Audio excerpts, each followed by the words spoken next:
we are in a bad cycle. We are a dog chasing its tail. So what happens is we go into a difficult economic period, so we raise taxes. Then we bring in some more revenue, we drive some more businesses out, and then we kind of spend the money. And by the way, I was looking at a chart of the total amount of expenditures in the state. It was no more than, I don't know, 4, 5, 6 years ago, we actually increased spending by 19%. I don't know if that number could even be right. So you increase spending by 19%, and then you go, boy, I'm doing great. The next year I held the line at 5%.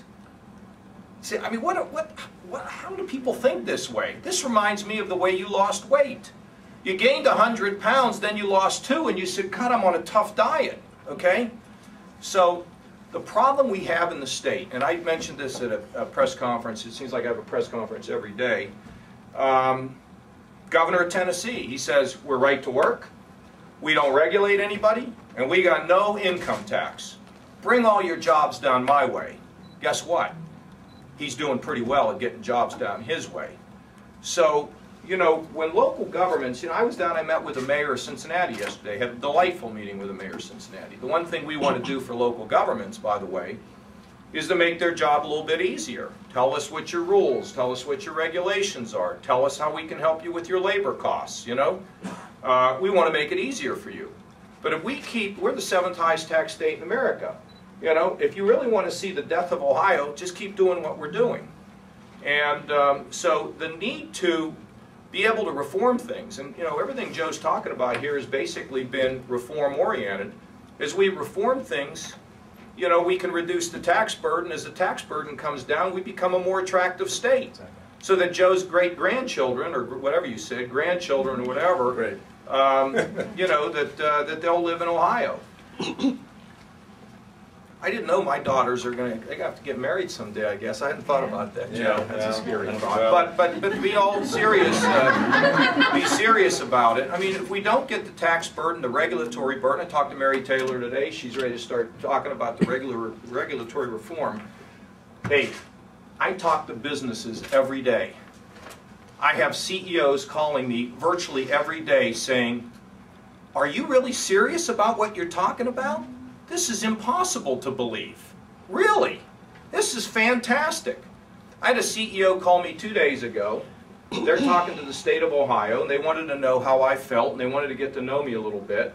We had about a 20-minute conversation, and they're like, this is fantastic. We're going to tell our board. I said, well, I'll call into the board. If we don't make an effort to provide an environment where businesses can make profits, and we don't provide an environment where businesses don't look at government as the enemy, we're going to fail. And if we do that, this is not complicated. Maybe you didn't know this, but I actually worked for Lehman Brothers for a while. And in the course of that job, and in the course of being on boards of companies, and in the course of being a public speaker across the country hired by companies, you come to understand how it works and how they think. If you can't make a profit, you go somewhere where you can. And taxes are a big part of it. It's not the only thing. It's regulations, it's workers' comp, which is taxes, and it's an attitude on the part of the government of being willing to work with people to resolve problems. We want to have a policy of return all phone calls within, you know, 24, 48 hours. People don't even get their calls returned. So, you know, everybody just, you know, hold on. And these local governments, my message to them is tell us what you want to have some relief, and we'll give it to you. But everything's on the table. Yes, sir. Governor, you get two questions. If I could change the subject just for a second, could we get your reaction to the Obama tax plan that just passed? Did it pass? Well, I mean, well, I tell you, I think that Obama should have a smile on his face when he makes a compromise instead of thinking he's getting ready to, you know, rather than eating lemons, he ought to be drinking a little lemonade and have a little smile. He's getting beaten up by the left. I mean, it's really, I don't pay that much attention to it because I don't get home early enough to watch, but the little bit I do watch, you know, I was at the White House, encouraged him to extend all these taxes. I told him that directly in front of a lot of people. mean, we want to get the economy moving again, give business some certainty. The only downside to this is they're only extending it for 2 years. So, you know, the 2-year deal still provides uncertainty, but, you know, I think it'll have a positive impact. And he ought to be pleased about that and fight for it. So I think it's good news that we're not going to be raising taxes on anybody, not going to be raising taxes on capital gains, not punishing work. It's all good stuff, and it'll accrue to his, frankly, it'll accrue to his benefit. It'll help him to get reelected, get this economy perking up a little bit more. Governor Kasich, give us a little insight onto, with the agency directors, as you appoint them, are you asking them to go in and look to see if they can make a 10% cut, as an example, right off the top? No, we don't really kind of think, although I tell you, my doctor called me today, or I called my doctor, I needed him to help put a list together for me to help on the inaugural. He does many things. He's a doctor and he puts lists together. And he said to me, he had a patient this morning who was a low-level Department of Health employee.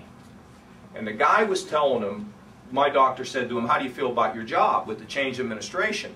He goes, well, you know, these political people, they come in and then they go out and we do all the work and they come in and they don't know anything and we have to train them. And frankly, there's so many of them running around and they have no value here. And, you know, it's kind of a joke, but we'll survive and then there'll be a new administration and then they'll send a new group of these people in and they'll run around in circles and we'll train them and we'll run the department. So I said, Doctor, would you call the guy? Tell him I'd like to have a meeting with him. And I said, I can have a meeting with him because I'd like to hear what he's saying, and I won't tell anybody that I met with him. I just want to hear what he thinks is going on. Because anybody's scared. They're afraid they're going to lose their job or be, you know, ratted out or something. Obviously, Jim, I believe there's a lot of waste in the government. But, you know, 10% across the board, it's not the best way to do budgeting.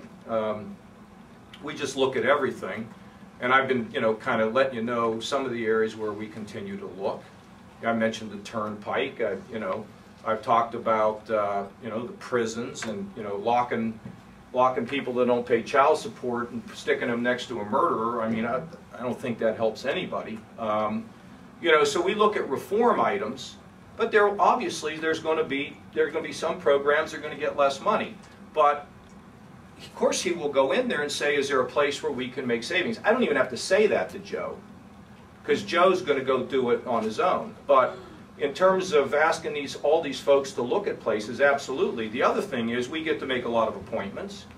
Can we make fewer appointments and still get the job done? You know, so we're all thinking about that. Do you anticipate, oh, go ahead. Let me add a